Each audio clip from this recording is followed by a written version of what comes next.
म्यामले के भन्नुभयो भने 10 मिनटको समय 2टा अथवा 3टा कविता मैले सामान्यतया सुनाउने कविता चाहिँ 10 मिनटमा आधी मात्रै सुनाउने हुन्छ।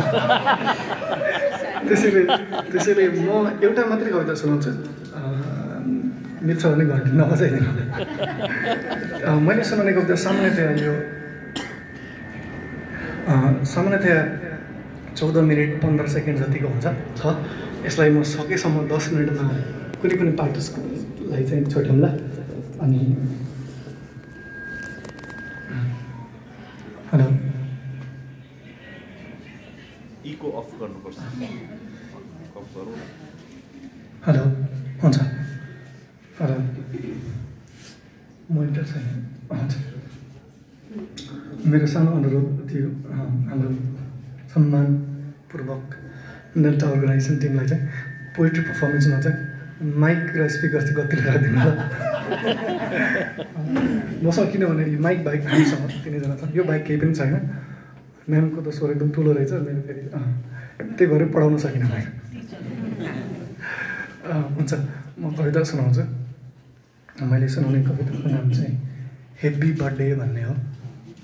चाहिँ आफ्नो छोराको जन्मदिनमा हामीले लेखेको कविता। हामी धेरै त के लगभग सबैजना अङ्ग्रेजी पृष्ठभूमिबाट हुनुहुन्छ। अनि त्यसको त्यो फोनेटिक ट्रान्सक्रिप्सनको आधारमा चाहिँ ह्याप्पी बर्थडे भन्छौँ क्या होइन, त्यो लङ भएको कारणले गर्दा स्ट्रेसफुल भएर। तर मेरी आमाले चाहिँ मलाई जन्मदिनमा शुभकामना गर्दा हेप्पी बर्थडे नै भन्नुभएकोले यो कविताको शीर्षक चाहिँ हेप्पी बर्थडे नै रहनु भयो। यति भन्दै कविता सुरु गर्छु। Happy birthday.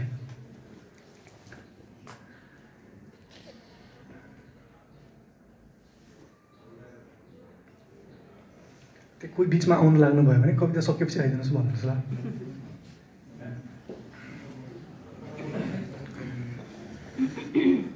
अशोक सापकोटा सरले के भन्नुभएको छ भने यहाँ थोरैजना मात्रै अटाउने भएको भएर 3 कि 4 बजेको हलको इभेन्टमा कविता सुनाइदिनु हुनुभएको छ। यहाँ छुटेको कविता चाहिँ मैले त्यहाँ सुनाउँछु। यहाँ चाहिँ साउन्ड पनि राम्रो छ जस्तो लाग्थ्यो, चेक गरेर आएको थिएँ म।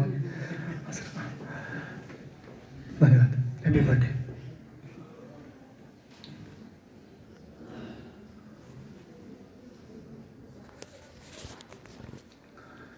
हेप्पी बर्थडे मेरो छोरा।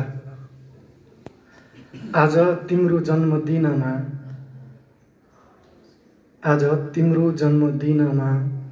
तिमीलाई दिन म अरू केही सक्दिनँ।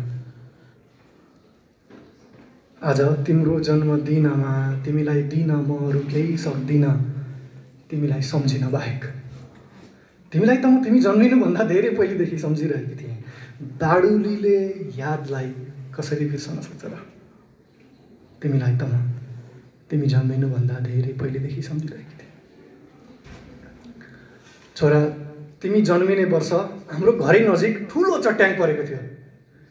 तिमी जन्मिने वर्ष हाम्रो घरै नजिक ठुलो चट्याङ परेको थियो। हाम्रो घरभरिका सबैले आत्तिँदै आफ्नो टाउको छोपेका थिए। मैले आत्तिँदै आफ्नो पेट छोपेकी थिएँ।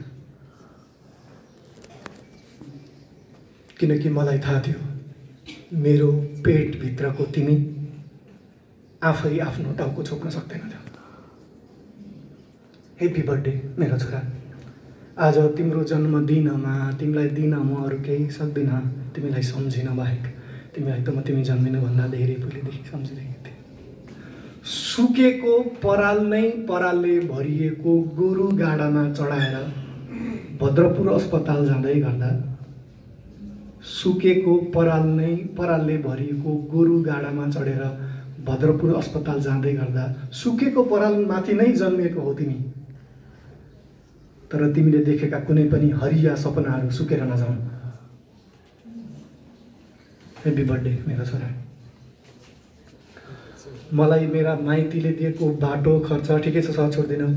मलाई मेरा माइतीले दिएको बाटो खर्च बाटोमा खर्चै नगरिकन म खुत्रुके माल्थेँ।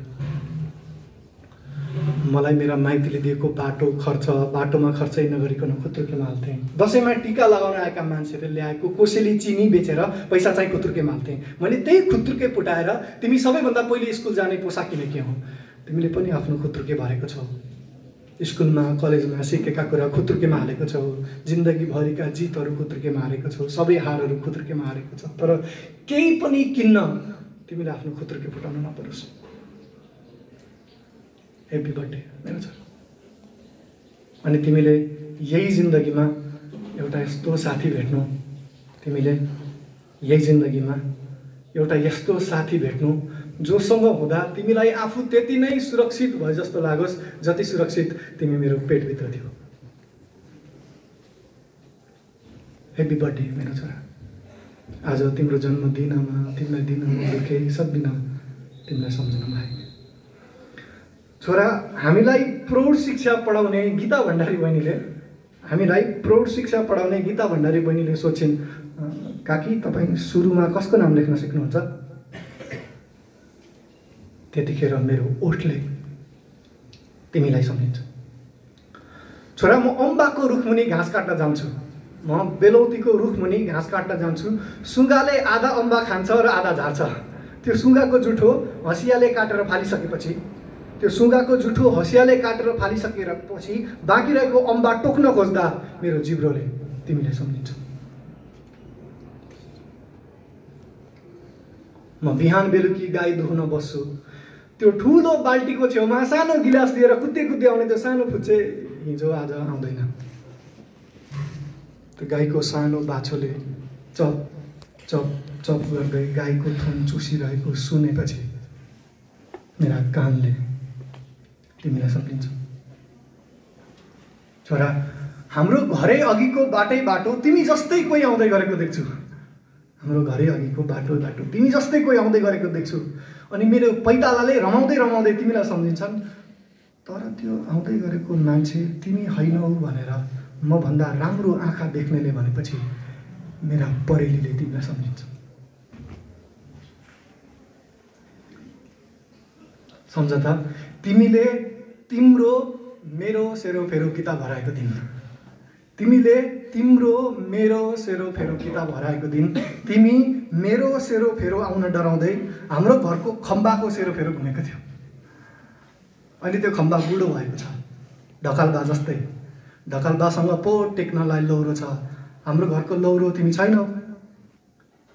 एकादशीमा त्यही खम्बाको सेरोफेरो गोबरले पोतिरहँदा मेरा हातका रेखाहरूले तिमीलाई सम्झिन्छ। हरेक शनिबार दिउँसो फलाइङ मलाइङ जिउ नुहाइसकेपछि जुन गुन्द्रीमा सुतेर तिम्रो कानमा तेल हाल्न लगाएर कान कुर्र पार्न लगाउँथ्यो, मैले त्यही गुन्द्रीमा धान सुकाउँछु। सुकेको धान बोरामा उठाउँछु। छोरा, त्यो बोराको कलिलो घाँटी तिम्रै भोकाएको घाँटी जस्तो देख्छु। त्यो बोराको घाँटीलाई डोरीले कस्न खोज्दा डराउँदै मेरा औँलाहरूले तिमीलाई सम्झिन्छ। हरेक दिन तिमीलाई सम्झिरहने म खै कुनै किन कहिलेकाहीँ तिमीलाई सम्झिन बिर्सिन्छु। हरेक दिन अन्डा पारिरहने कुखुराको पोथीले खै कुनै किन कहिलेकाहीँ अन्डा पार्न बिर्सिन्छ।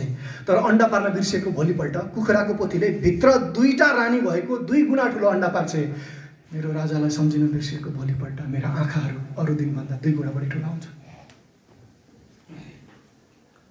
म सम्झिँदै जाँदा सम्झिन्छु, मैले तिमीलाई कति कक्षासम्म पढाएकी थिएँ।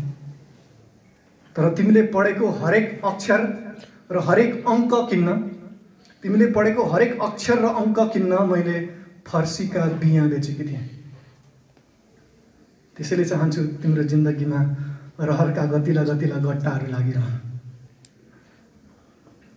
तिमीले पढेको हरेक अक्षर र अङ्क किन्न मैले बोडीको बिउ बेचेको थिएँ। खुसीका लहराहरू तिम्रो जिन्दगीमा झुन्डिरहन चाहिरहन्छ। तिमीले पढ्ने हरेक अक्षर र हरेक अङ्क किन्न मैले कुखुराका अन्डा बेचेको थिएँ। त्यसैले चाहन्छु तिम्रा सपनाहरू चिम गरिरहन्। यतिका धेरै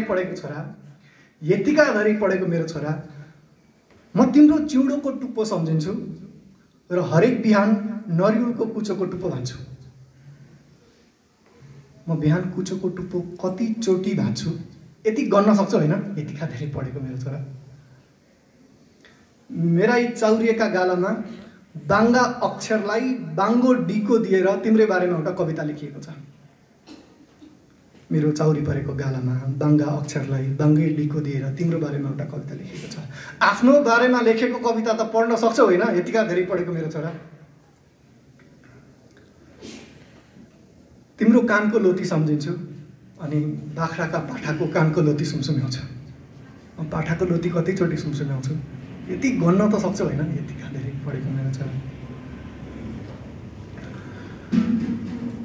तिम्रो बुबाले मङ्गलबारे बजारबाट ल्याएको 2 पावा खसीको मासुमा 2 बटुका झोल हालेको दिन म तिमीलाई सम्झिन्छु।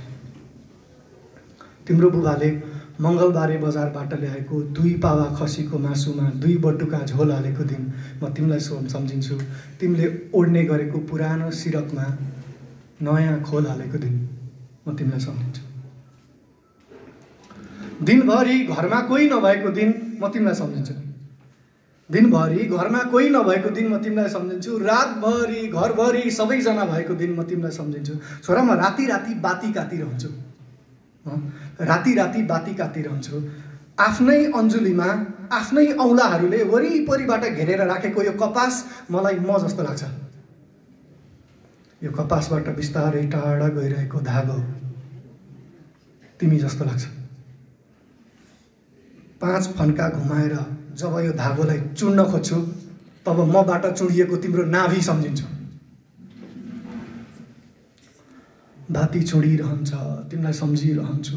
मन कुडिरहन्छ, तिमीलाई सम्झिरहन्छु। छोरा, तिमी मेरो पाठ हो। तिमी मेरो पाठ हो। घरमा छैन, म माउ जिउँदैछु। मेरो पाठ हो, घर छैन, माउ जिउँदैछु, सम्झिरहन्छु। मेरो पाठ हो, घर छैन, माउ जिउँदैछु, सम्झिरहन्छु। मेरो पाठे घर छैन, माउ जिउँदैछु, सम्झिरहन्छु। म छु जस्तो लागेको दिन म तिमीलाई सम्झिन्छु।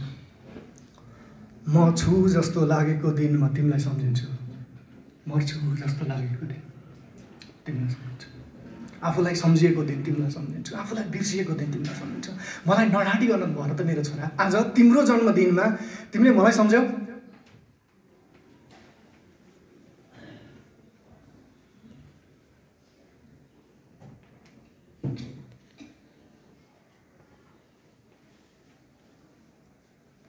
अरे हम त